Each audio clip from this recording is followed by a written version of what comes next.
Hi guys, let's talk about getting my lip filler dissolved. Hello everyone. For anyone that's new here, I'm Harriet, and I am very honest about everything I have done to my face. So this video, I thought I would speak through the whole process of if you have lip filler, getting it dissolved and getting it put back in. I haven't got to that stage yet, but I am at the dissolved phase.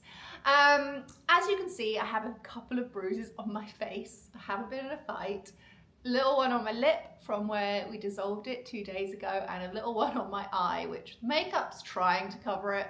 Don't know if it's succeeding, but I had some Botox and it actually did cause a little bruise.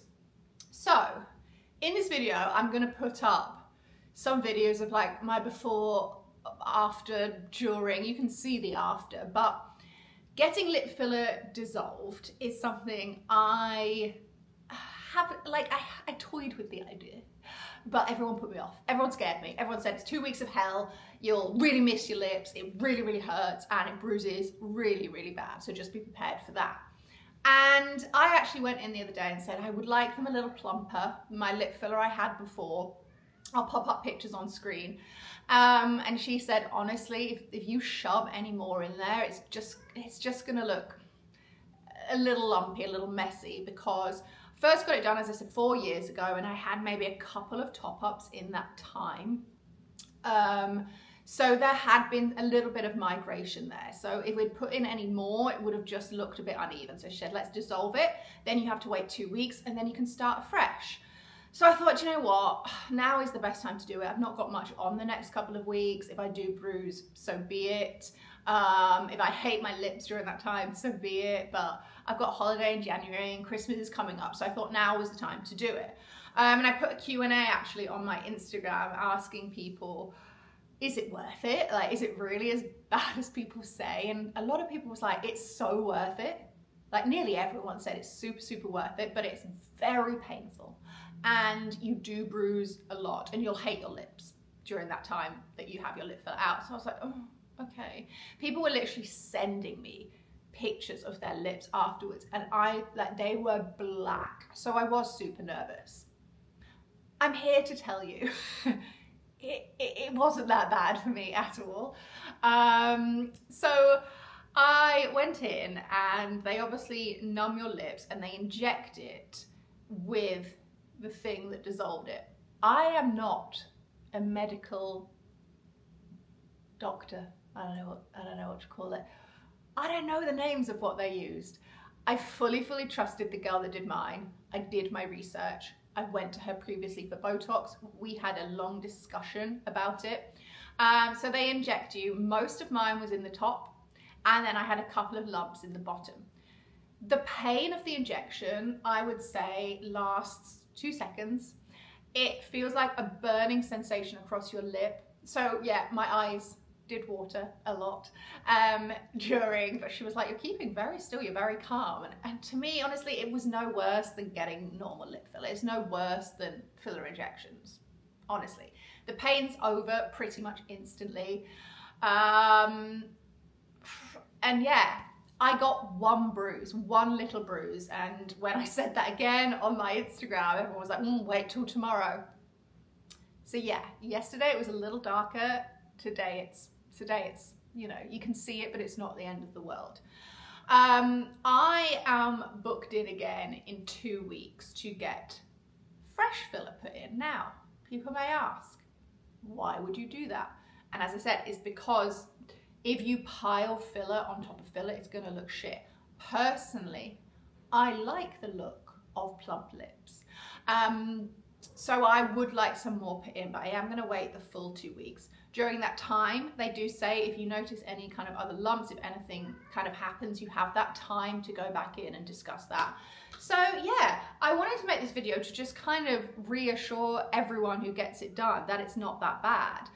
Price-wise, the price I paid was $300 to get it dissolved.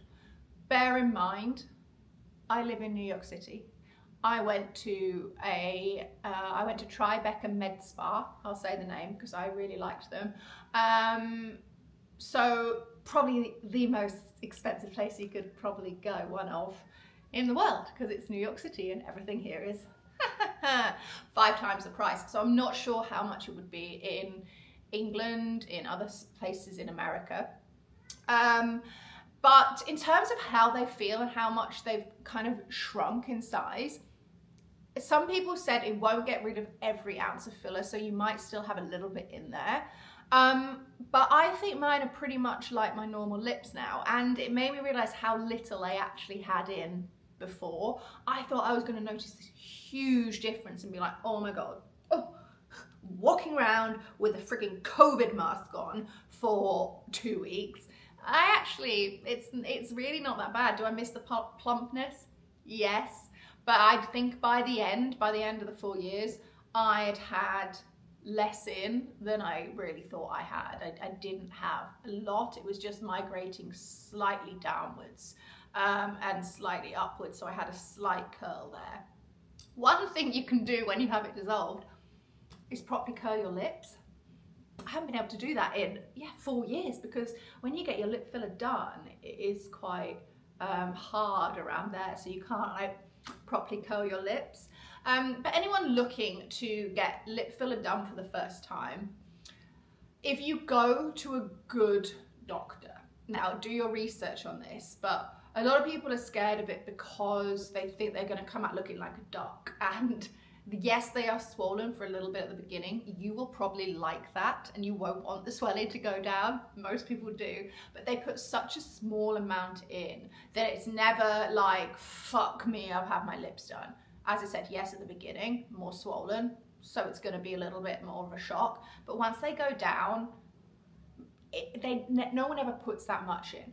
The people you see with the really bad migration and the really big kind of duck lips and curls, that is someone who's done it, put more in when they probably shouldn't. I'm not promoting it. I'm just very honest on my socials about kind of fillers. I have done another YouTube already on everything I've had done to my face. Because I think, you know, why not talk about it and give others like the right to decide for themselves and give them your experience. This isn't like a review. This is simply my experience. So that's lip filler for the first time.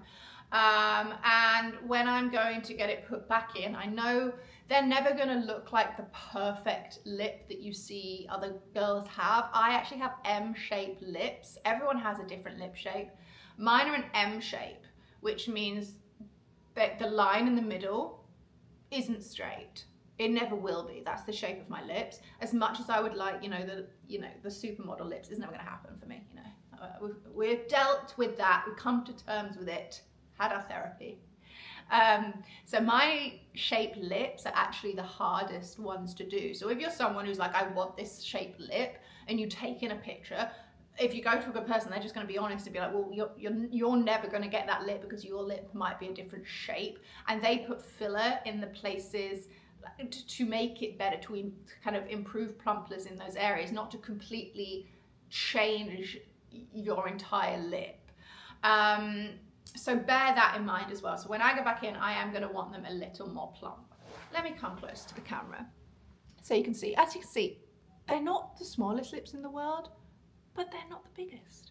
So yeah, I'm really excited to go back in a couple of weeks and get that done. Please don't be scared. If you do bruise, just ice it. Get some arnica on there. Pain wise, I'll be honest, it's about 7, 8 out of 10. Over really quickly. They do numb you. And the day after, yeah, you might have a little bruise, but it goes away pretty quick. And having small lips for 2 weeks or having lumpy lips for life, I know what I'd choose. I am going to do another YouTube on afterwards, after I get them done, and I can speak a little bit, I can speak a little more about that process and how they look after, and maybe do a little comparison. But if anyone stumbled upon this video because they were nervous about doing it, don't be. Just find a good person and go watch my other YouTube if you want to see kind of all the other treatments I get on my skin. Another thing I'm going to be going in for in a couple of weeks is some filler here. Now I've had my cheeks done before, so up here is fine. I have the lift here. I don't want any more in there because they became quite angular.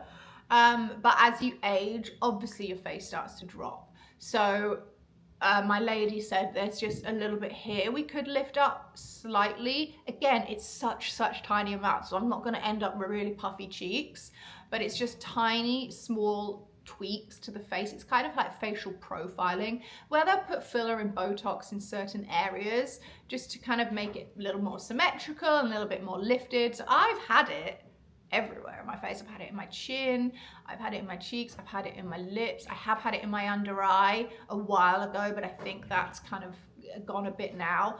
But if you go to someone good, as I said, they make it look really natural. So I hope this has helped. Just a quick one today to speak through my experience. And if you have any questions, obviously speak to a doctor and not someone on YouTube, but I'm happy to answer about my experience in the comments below. And my cats are going absolutely crazy in the background, so I think that's time for me to go.